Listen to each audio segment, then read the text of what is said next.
Welcome back to Change Ed. Change it. The #1 educational podcast in all of the planet. I am your host, Andrew Kuhn, education consultant for Montgomery County Intermediate Unit. Here with me is Patrice Semachek, also on the Montgomery County Intermediate Unit, and an EC. EC. Mm-hmm.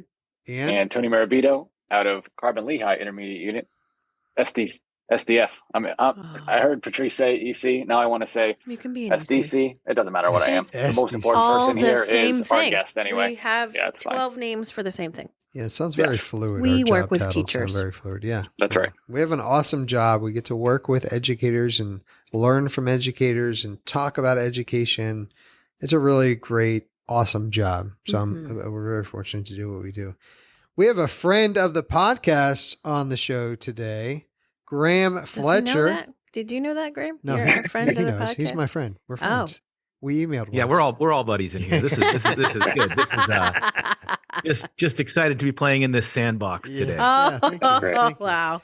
Thank you for that. Well, welcome, Graham. We're glad to have you. Do you mind just telling the Change Ed Nation a little bit about who you are and, your favorite football team and what you care about? Well, I'm just kind of living in this education world. I kind of really focus in K-5 and basically like every other teacher out there, just building the plane while flying it, right? Like we're always changing, modifying. And I guess my job and what I thoroughly enjoy doing is working alongside teachers and empowering them, building their conceptual understanding so that they can then in turn turn around and support the students that they're working with. Originally from Canada. I live in Atlanta now, so you won't hear me say fix and reckon yonder y'all. You might hear throughout our little chat here, you might hear a couple A's and abouts. Don't let that throw you off. It is a Canadian accent. I love that. Yeah, that's quite the difference. You really got pretty far away from Canada there. Really don't like Atlanta. winter, huh? Yeah, farmersonly.com. That's what got us.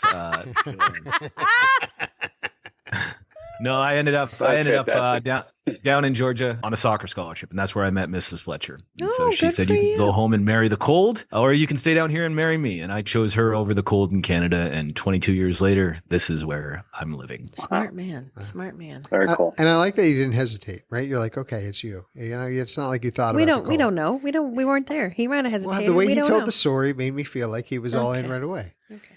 Totally, all in, all the chips, push them. You are spoken like a married man for a long time, right, that's sir. right. This man's got experience. She has trained me well. Well, Graham, we had the privilege of being in on one of your sessions a few years ago, and I really appreciated your perspective and the way that you thought about it yourself, and then also the way that you communicate those thoughts. And something that we're really focusing on, well, all the time, but within this podcast is how we learn, how our brains develop, and how that changes. So I'm really interested in your perspective. As you said, you kind of focus on K-5. I'm sure even within that time span, because I have kids within that range, how different they are developmentally, but even within the way they think and how they process information. So I'm curious on your perspective of how, let's just start there, how our elementary students learn. I mean, what seems to shift for them? What is important? And that, for a kindergartner, and then how it transitions for a fifth grade. I'll also add to that, because I feel like that was an unclear question. Plus, he just likes to keep talking. I currently have I have a fifth grader, and it's still in elementary school in our school district for fifth grade, but it got real. Like it really transitioned for her in fifth grade, where the concepts are just different. It seemed like it shifted from more of an more concrete, and then became a little bit more abstract in just the thinking and the thought process. So, and what Andrew means is that he can no longer help with homework. Is what's happening now. She stopped bringing home coloring books, and I'm like, I'm out. Faithful subscriber to Khan Academy. Yeah, I think that's an important just thing to kind of talk about, because a lot of times we think about the content that we teach so often, and I think where so often what we do is we break down our learning standards that we're teaching into such a granular bite-sized piece. And so it becomes almost like a checklist for students and teachers as well. So as they're running through that checklist of understanding, it's more of we're teaching the standards out of compliance than more so out of commitment. And so one of the things that I've really been trying to be intentional about over the last few years is finding this idea of a through line. I'll unpack that a little bit more. Obviously, the content is different, whether we're speaking with a 5-year-old in kindergarten or we're speaking with an 11-year-old or 12-year-old in 5th or 6th grade. But what are those through lines that we're building in kindergarten that actually extend? So when I start looking at that, nowhere in your standards up there in Montgomery County does it say that kids need to own 20 different strategies. It doesn't say that anywhere in the standards. Thank you for saying that. I need to thank you. Yeah, as someone who's done this for a while, that's what they focus on, making sure they know all of the different methods. That's right. Not expose. Okay, I'm done. That's right. It becomes a checklist, right? And yeah. So and if you think about how our resources do this is like Monday we talk about unicorns and say we're making a 10. On Tuesday we do doubles. On Wednesday we do near doubles and we talk about toy cars. On Thursday we talk about doubles plus and minus 2 and we talk about basketballs. And every single day we're changing the content and we're changing the context. And so kids grapple with context and they never really get to the content that we're talking about. And so what if we don't say that kids need to own 20 different strategies? They need to have strategic thinking, but the idea needs to be more around numerical reasoning. And when we look at that, I think about where in kindergarten and 1st grade, 2nd grade, we have a choice, right? If you have to add 9 plus 7, you could either memorize 9 plus 7 is 16, or you could use like a make a 10 strategy. Take 1 from the 7, give it to the 9 to make a 10. Well, what happens with that understanding when you get into 1st and 2nd grade and you now need to start adding multi-digit numbers? So say 59 plus 7. Well, you can't memorize that one. So now you might have to go back to single digit, but you can still use that make a 10, that associative property. And then what would happen when you get into 5th grade and you're adding 5 and 9/10 plus 1 and 3/10? You can take 1/10 away from the 3/10 to make a whole. So it's the associative property that's that through line from kindergarten all the way up. It's not that students need to know 700 different strategies, because at the end of the day, every single strategy falls under a property. And so they don't need all of these different names. So that becomes an equity issue for students. Because one teacher might call it one strategy, but in a different grade level, that same strategy has a different name, and it's all the same reasoning. So I think those are some of the things that I'm looking for. How can we find those connections through the grade levels where we just don't kind of sit in our 3rd grade silo, seeing where the math is coming from and where it's going? Because let's be honest. Go ahead. Yeah. No, I was just going to say, what I find interesting is the connection I'm making to what you're saying in the cross-cutting concepts in science. So when you look at the next gen science standards or the PA Steel standards that we're moving with here, they have these cross-cutting concepts. And one thing that when we switched to the Common Core, Pennsylvania PA Core, when we did that, they have essentially content and then they have student practices. In these new science standards, they have content, student practices, and then these cross-cutting concepts that are exactly what you're saying. There are things that we're learning in kindergarten that we can build upon all the way through 12th grade. So what I find interesting about what you're saying is, why don't we have those in math? We do have those in math. They're just not called out.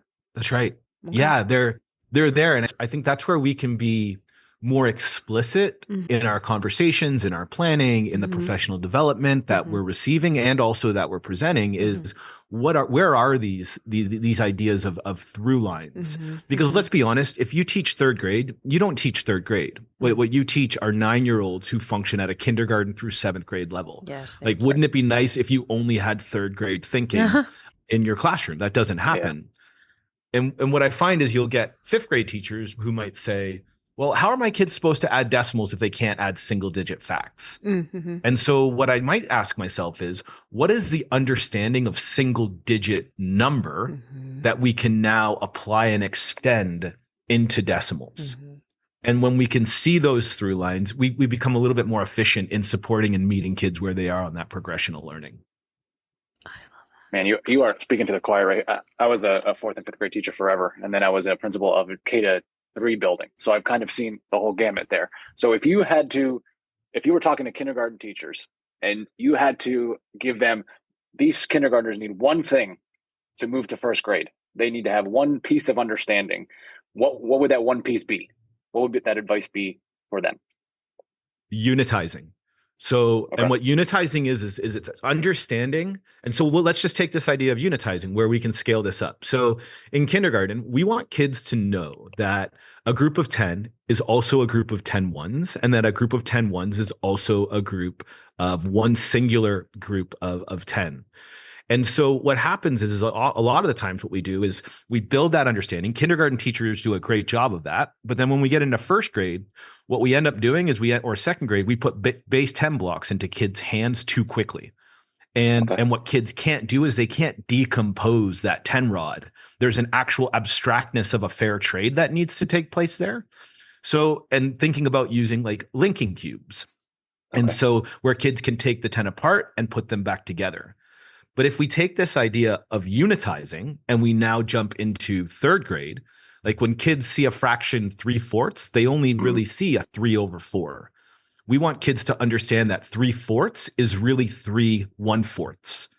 And so it's that so there's an idea of unitizing that's happening there. And then that's really scalable. And part of the reason why so many of our students aren't flexible with fractions is because they don't see it as that idea of unitizing, that they can decompose them, they can think flexibly, manipulate them and move them around like we would do with single digit operation. Wow.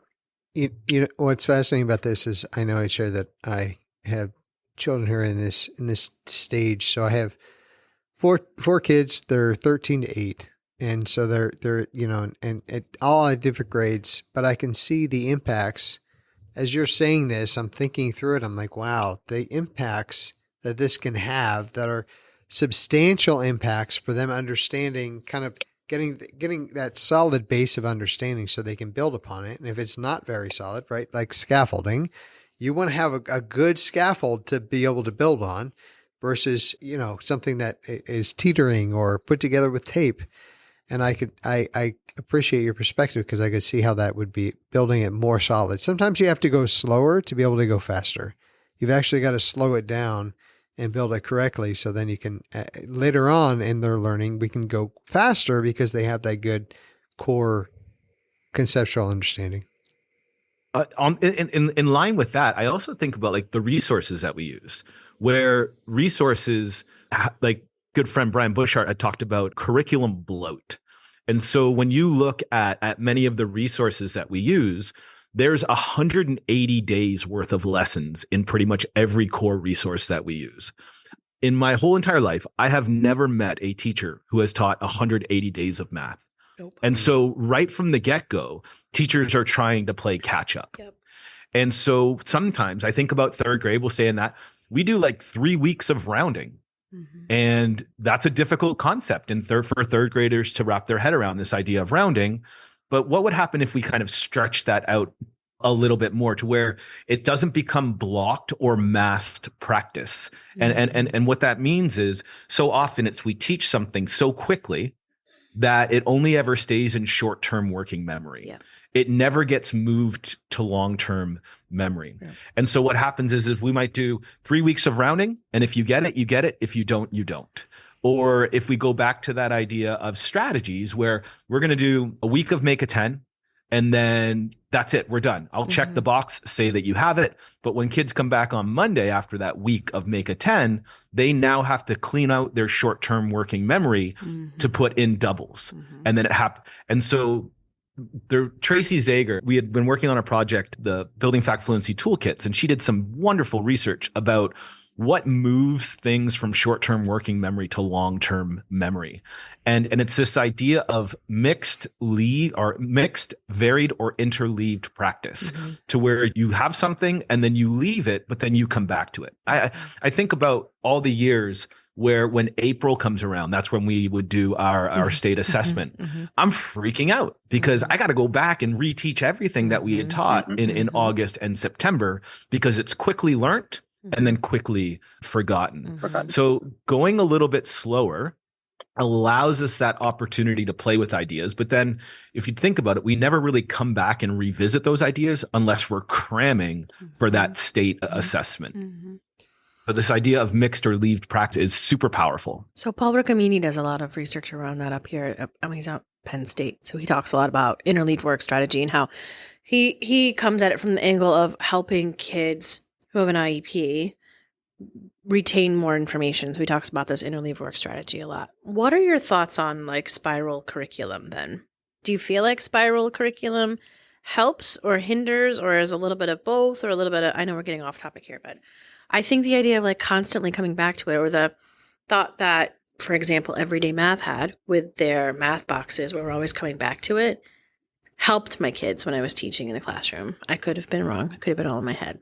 Well, what I find in that spiraled learning, we can keep spiraling with just naked numbers. And what happens is kids can own 20 different strategies, but if they don't understand where those strategies fit in context.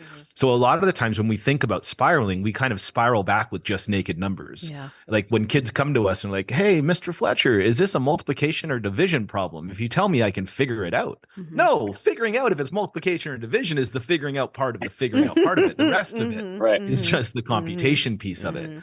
So a lot of the times we teach strategy and context void of each other. So spiraling is super powerful, but we just don't want to be spiraling with naked numbers. Gotcha. So spiraling in context through that rich problem solving that we're developing in when we begin to launch ideas. The way we do things matter, and a lot of times we end up just doing something the way we've seen it done, or that, and the intentional thought process, which can be so hard in a classroom when you're just inundated with everything. You're like, I just need toss this up here. So what was interesting, what you were saying about, I believe earlier, you talked about like the resources and how we can already feel behind when we're just getting started because there's so much information.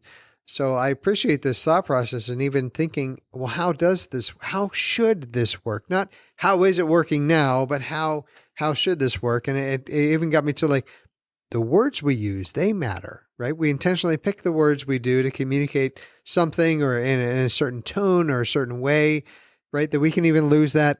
We lose that aspect often in text messages, where it's like, well, then they end up having a conversation anyway. What were we trying to say there? Like, that really made me angry. Or, I was so confused. Or, yeah, I bought this, and this because it was on the list. And she's like, no, I said, don't buy that. So whatever it might be, but the way we communicate with each other matters. And I guess what I'm getting at is even with visuals, even the way, what are we communicating and what are we not communicating with what we're using? And I think it's something that we always have to consider, especially in education, when messaging is out there everywhere, not just in education, but everywhere we look, there's messaging all over. What are they saying and what are they not saying? Yeah, I think being intentional and purposeful is there are two words that kind of live rent free in my head. And when we're intentional and purposeful, it actually allows us to become a little bit more efficient in the work. But I have a lot of empathy for many K-5 teachers because they're asked to teach 55 subjects 44 days a week. And to own the content, like to own the math content the way I do, can be really difficult when you have to do math, reading, science, social studies. And so how do we empower teachers to become more intentional and purposeful along that? I think pacing guides kind of hamstring teachers as well. But what I've realized is like a silly analogy. I remember when I first got married, we had a cookbook and I would hold on to that cookbook. And if it said 21 grains of salt, I would put 21 grains of salt in the meal. But over the years, as I learned to cook more and more and more, I don't need the cookbook anymore. I can step away from it. I might look at the cookbook to say, oh, what am I cooking this at? Oh, 350. Okay, perfect. And so what happens is because we're asking teachers to be cookers, bakers, all of these different cooks in the kitchen, they have to continually go back to that resource. And so being wise consumers is a challenge as well. But I think at the end of the day, teachers want to be the chefs in their classroom, just the resources don't allow them to do the cooking they want. I love that cooking analogy. I like that analogy. It's very and very applicable to a lot of people. Graham, can you talk to me about fact fluency? Your take on it? Is it about speed? Is it about reciting, your times tables? Can I use my fingers to count? What's allowed? What's your take on it? And where should we be Automaticity guiding our versus students? fluency? Yes. Mm-hmm. Yeah, and it's always kind of a hot topic. And I think every teacher has either said or heard themselves like, my kids don't know their facts, right? Guilty. It's one of those things.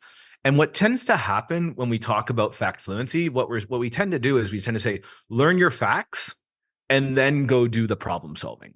So what ends up happening is fact fluency then becomes a gatekeeper Yep. to rich, meaningful problems. So that also creates an equity issue. Because what we're saying is our kids who tend to struggle a little bit more in school shouldn't ever really have access to the highest quality tasks. Like, I can't give this to this kid because this student doesn't know their facts. Very But cool. what the research says, quoting here the National Research Council and the National Council of Teachers of Mathematics and lots of other research is I think a lot of times we focus on the accuracy, the efficiency, and the flexibleness. But when you think about those three pieces, those are all taught through naked numbers. Mm-hmm. But what the research says is that fact fluency should be an outcome of meaningful problem solving, Mm-hmm. not a gatekeeper to meaningful problem solving. And so what happens if we say, let's jump in, tackle a rich problem, and then from there, students might, here's a perfect example. I was in a first grade class, this is probably about maybe 7, 8 years ago. And we were doing a number talk. Any teacher who's been around in a K-5 space for over 5 years, you know a number talk where you're doing like a series of equations or expressions that are purposefully connected. So we were doing make a 10. And during that 15-minute, 10-minute warm-up, kids could make a 10 beautifully during number talk, adding a 9 plus 7. But when we get out of the warm-up part of it and we go into the core part of our lesson, the meat and potatoes of the lesson, and I drop a 9 and 7 into a story problem or a word problem, kids would go right back to drawing all, counting all. And I'd be like, what are you doing? Why aren't you using your number talk strategy? And it's in that moment where I begin to realize like we're teaching strategy void of context. Right. So when we think about we think about fact fluency, that is often like a standalone conversation that never really gets associated to problem solving. Mm. But the two should be so interconnected that kids know when to use what strategies at an appropriate time. It's just not naked number computation. Mm. And Yeah. when we get into that idea of multiplication, one of the biggest jumps that kids need to make in all of K-12 education, I really honestly believe this, is moving from additive thinking to multiplicative thinking. Mm-hmm. Which is like where kids are seeing groups of groups. Mm-hmm. And we have so many students that are struggling in high school, not because of an algebraic reasoning or a functioning issue. It's because they're still stuck in additive thinking. Yeah. So like where kids are like, where students might just skip count or use repeated addition, Yeah. or they just know their facts. And there's nothing in between there.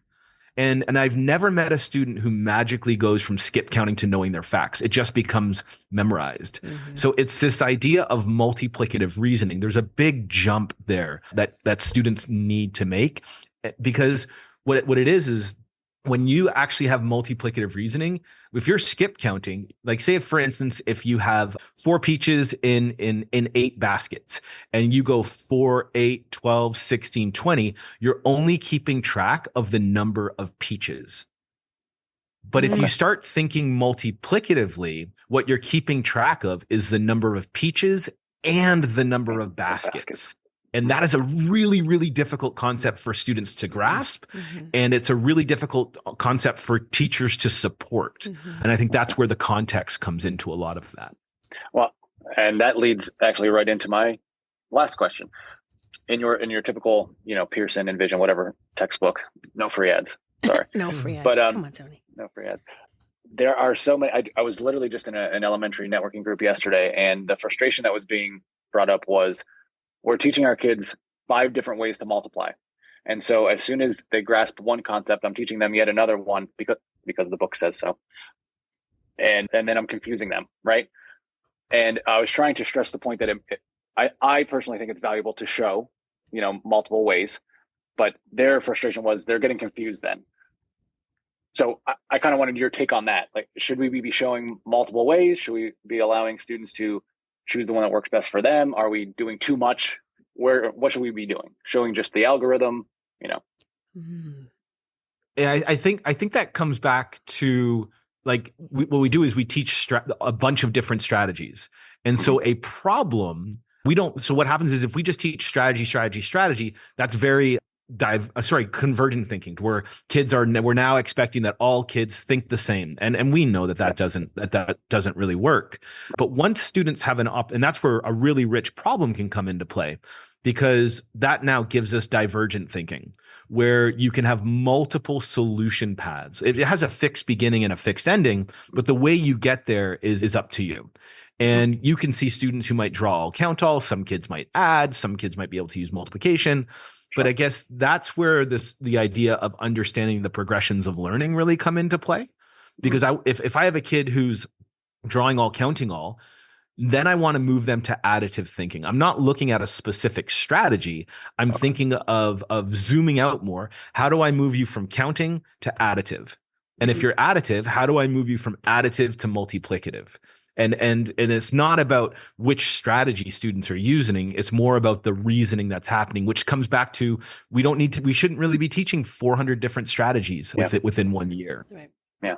I like that, learning progressions. That makes a lot of sense. Graham, believe it or not, we're at the end of our time together for our podcast. So we wanted to give you the honor of the second to last final word. Anything you'd like to say to send off our audience from this episode? I am a huge fan of Brene Brown, and she talks a lot about vulnerability. And for me, vulnerability is the birthplace of professional growth. And so many times we're okay being wrong in front of students, but we're not okay being wrong in front of our peers.